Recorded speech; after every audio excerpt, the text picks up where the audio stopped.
Olá pessoal, bom dia, tudo bem com vocês? Hoje estamos de volta, para fazer a correção do estudo de texto da página 25, a leitura que vocês fizeram está na página 24 e tem como título Por Parte de Pai. Então vamos lá.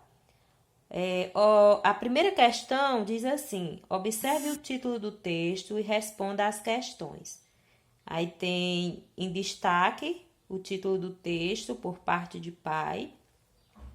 E a primeira pergunta é a seguinte: você já ouviu essa expressão? Ela é o que? Uma resposta pessoal, então fica de acordo com o que vocês percebem. Ou se ouviu essa expressão sim, dizer onde, ou se não, coloque não. Letra B. A expressão por parte de pai significa partindo de, vindo de. Com base nessa informação, explique o título do livro. Talvez a resposta que você colocou não esteja igual, mas que tenha o mesmo sentido. Eu vou dizer aqui. Olha só, o título do livro remete ao parentesco em relação à família do pai. Essa seria a resposta, né? E aí você pode ter colocado com outras palavras, mas com o mesmo sentido. Letra C. Na continuação da narrativa, o autor contará que tem medo de descobrir que seu pai não é de fato seu pai, mas o medo dele não se resume apenas a perder o pai. Agora eu vou ler o fragmento e vocês prestem atenção. Meu avô pregava todas as palavras na parede, com lápis quadrado de carpinteiro, sem separar as mentiras das verdades. Tudo era possível para ele e suas letras. Não ser filho do meu pai era perder meu avô. O pesar estava aí. E se isso estivesse no teto, em alguma parte bem alta da casa, onde eu pudesse ler depois de grande? E aí, pessoal? A letra C, o que ela diz? O substantivo pesar, no contexto, quer dizer tristeza, mágoa, desgosto. Qual era o grande pesar do menino? A resposta da letra C, né? Qual era o grande pesar dele? Seria só perder o pai? Seria perder o pai? De acordo com o trechinho lido, era o quê? Era perder o avô. Letra D. Considerando a passagem transcrita no item C e o título da obra, descubra o que é revelado sobre o parentesco entre o autor e o avô. O que foi revelado aí, gente? Letra D. O autor conta sobre o seu avô paterno, que pode não ser o seu avô biológico. O apreço do menino pelo avô é tão grande que ele tem medo de perdê-lo. Então, vamos agora à segunda questão. Releia o sentido da palavra espreitar no glossário e explique a ação do avô no trecho. Debruçado na janela, meu avô espreitava a rua da paciência. Então, o que significa, né? Então, de acordo o glossário, o que significa esse sentido da palavra espreitar? Então, vamos lá. O avô fica debruçado na janela, observando o movimento da rua, espiando o que acontecia na rua, certo? Aí é o número 2. 3. Releia a descrição da rua da paciência. Diz assim: nascia lá em cima, entre casas miúdas, se espichava preguiçosa, morro abaixo. Morria depois da curva, num largo com sapataria, armazém, armarinho, farmácia, igreja, tudo perto da escola Maria Tangará, no alto de São Francisco. A letra A. Que expressões indicam o lugar em que a rua iniciava e terminava? Respostas. Nascia lá em cima, né? Aí indica o lugar onde a rua iniciava. E onde a rua terminava, morria depois da curva num lago. B. Nos textos, as palavras podem ganhar um sentido novo, incomum, fora do habitualmente usado. Que palavras nas expressões que designam o início e o fim da rua foram usadas no sentido novo, incomum? Explique. Então, a resposta da letra B, né? Então, gente, nascia e morria foram as duas palavras que ganharam sentido novo. Costuma-se usar os verbos nascer e morrer para seres que têm vida, né? E no caso, foram usadas para indicar onde começava e terminava uma rua. Agora vamos para a letra C. Veja os significados que o dicionário traz para a palavra preguiça. Diz que preguiça é um substantivo feminino, né? A pessoa que tem preguiça é que tem aversão ao trabalho, ele é ósseo, vadiagem. É o estado de prostração e moleza, de causa orgânica ou psíquica. É falta de pressa ou de empenho, morosidade, lentidão. Em sua opinião, o que significa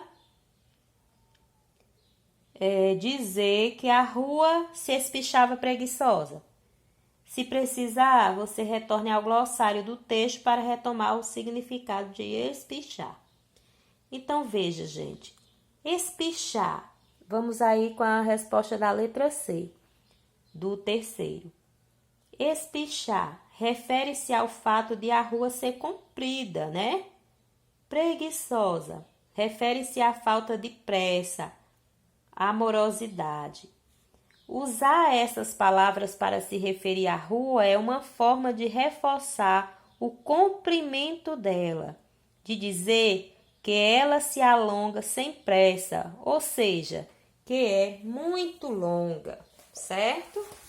Então, vamos dar continuidade agora com a letra D ainda do terceiro, certo? Vejamos. Letra D. As palavras nascia, morria, preguiçosa foram usadas em seu sentido denotativo ou conotativo. E por quê? Só voltando um pouquinho, vocês devem ter lido este quadrinho aí na página 26, onde explica, né, o que é o sentido denotativo. Então, eu vou resumir. O sentido denotativo é o sentido real das palavras, né? E o conotativo é o uso figurado, um uso em comum, né? Que, por exemplo, se eu digo assim, gosto de levar,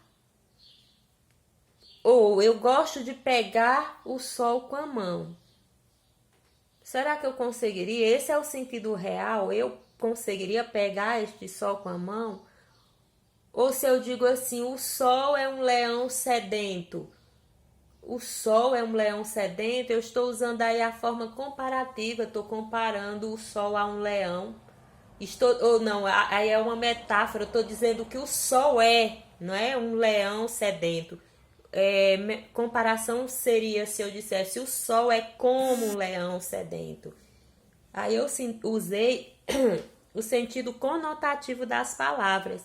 Agora, o sentido real dela eu chamo denotação. E o sentido não real eu vou chamar de conotação.